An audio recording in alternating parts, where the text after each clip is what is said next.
conducteur prend la fuite en direction de la banlieue toute proche. Les policiers dans son sillage. Pour échapper à la police, l'homme n'hésite pas à griller les feux, lancé à plus de 70 km/h dans le centre-ville. Bon, arrêtez-vous, soyez sérieux, arrêtez-vous. Arrêtez votre moteur. Halte, halte, police, halte. Les policiers du périphérique traquent les petites infractions. Ce sont souvent de simples contrôles de routine, mais qui peuvent dégénérer à tout moment. On va prendre l'autre derrière, là, qui était vraiment en ligne. Le conducteur de cette camionnette blanche a un portable à l'oreille. Il tente de ralentir pour laisser passer les policiers, mais François n'est pas dupe et il s'adresse à lui par haut-parleur. N'ayez pas peur d'avancer, on va vous attendre de toute façon. Portez-vous à ma hauteur. On va y comprendre quand même un peu. Bonsoir monsieur, on sort à la prochaine pour un contrôle, vous passez devant s'il vous plaît. Téléphoner au volant, l'infraction la plus courante sur le périphérique. Le conducteur semble obtempérer, mais rien ne va se passer comme les policiers l'imaginaient. Vous vous arrêtez au feu, vous actionnez les feux de détresse et vous coupez le contact. En un instant, le banal contrôle se transforme en course-poursuite. Donc le feu, vous venez de le passer, je vous ai demandé de vous y arrêter. Le conducteur prend la fuite en direction de la banlieue toute proche. Les policiers dans son sillage. TNP de Bravo 4.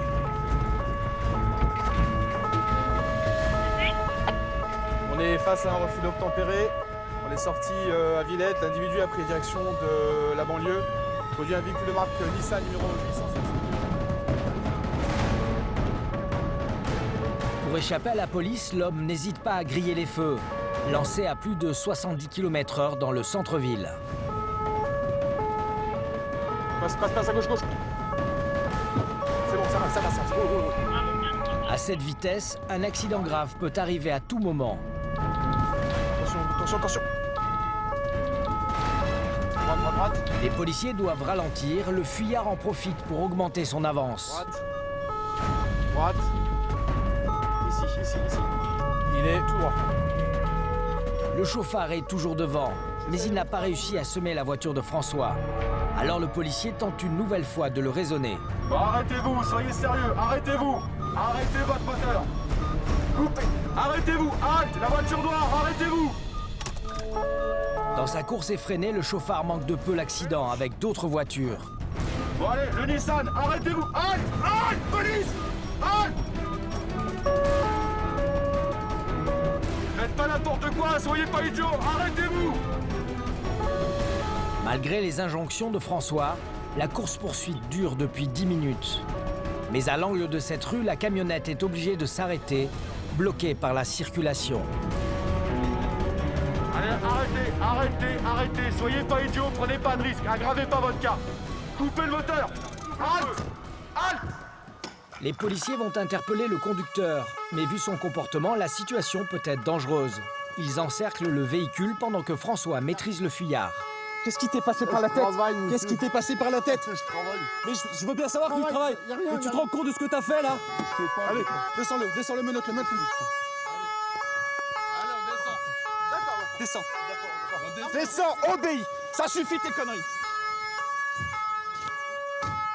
L'homme est menotté, âgé d'une cinquantaine d'années. Il n'a pas vraiment l'air d'un voyou. J'ai des problèmes, je travaille. Vous avez le permis? Non, j'ai pas de permis, c'est pour ça. Allez. On va s'en occuper. Allez, tout le monde en voiture, on part. Si François ne prend pas le temps d'en savoir plus, c'est qu'en quelques secondes, des badauds se regroupent autour des policiers. Pour éviter que la situation ne dégénère, François quitte les lieux au volant de la camionnette du fuyard. Parce que j'étais au téléphone. TNP de Bravo 4. Bon, annulez le soutien, hein. On a quitté les lieux avec le véhicule et l'interpellé. On avait un regroupement d'une centaine de jeunes, on est en porte de la Pantin. Hein. Mais avant de rejoindre le commissariat, le policier décide de s'arrêter dans un endroit plus calme pour enfin savoir à qui il a affaire. Vous vous rendez compte que dans votre manœuvre, il y avait des piétons, Je sais. il y avait des cyclistes? Mais je sais, Non mais je sais que j'ai fait ça une ressemble à grosse quoi connerie. ça? Je sais que j'ai fait Vous une vous grosse- arrêtez, vous n'avez pas le permis de Je sais que j'ai conduire. fait une grosse Mais là, connerie. attendez, vous savez ce qui va se passer là? Vous avez un refus d'obtempérer, vous avez une mise en danger délibérée de la vie Essayez de d'autrui. me faire le mieux possible parce que vraiment. Qu'est-ce que vous voulez que je vous fasse de mieux? Je sais pas. Je vous ai dit combien de fois de vous arrêter? Je sais. Vous avez une pièce d'identité, monsieur? En se penchant sur lui, François décèle une forte odeur d'alcool. Vous avez consommé de l'alcool, monsieur? J'ai un peu d'alcool. Vous avez bu. Essayez de me faire un peu le mieux possible parce que je veux pas aller en prison. Attention à votre genou. Bien joué, toi. L'homme est alcoolisé, François veut vérifier qu'il n'a pas plus grave à se reprocher. À la radio, il apprend qu'il s'agit d'un récidiviste sans permis, déjà condamné pour une affaire d'alcool. Voilà pourquoi il a pris ces risques insensés. Voilà, pour un problème de permis de conduire, pour un problème, j'ai envie de dire, minime de permis de conduire, vous avez des individus qui foncent à tombeau ouvert en agglomération, qui font n'importe quoi comme vous avez pu le voir, et qui mettent la vie de tout le monde en danger. On s'est retrouvé dans une ruelle où, je sais pas, il y avait une centaine de jeunes. Si l'un d'entre eux avait le malheur de traverser, Dieu seul sait comment ça se serait terminé. L'homme est emmené dans le commissariat du 13e arrondissement de Paris, qui traite tous les délits routiers. Pas moins de 4000 affaires par an, la folle cavale du quinquagénaire s'arrête ici. Attention à la tête, vous faites pas mal, vous allez pas mal. Vous n'avez rien oublié? Non, c'est bon. Sans déconner. J'ai peur. Vous pourriez être mon père.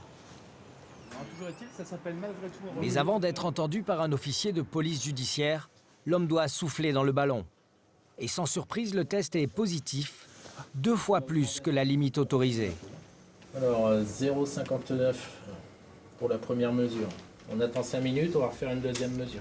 Le chauffard s'est calmé. Pris d'un coup de folie, ce père de famille tente encore une fois d'atténuer ses responsabilités. Non, mais sans déconner. Prenez, je sais pas, j'aimerais bien savoir ce qui vous est passé par la tête à ce moment-là, sincèrement. Parce que j'ai pas de permis, j'ai eu peur, j'ai pas de permis, j'avais bu un petit peu, je sais que j'ai bu un petit peu. Je dis, bon, j'arrive à me sauver, et puis voilà. Mais bon, voilà.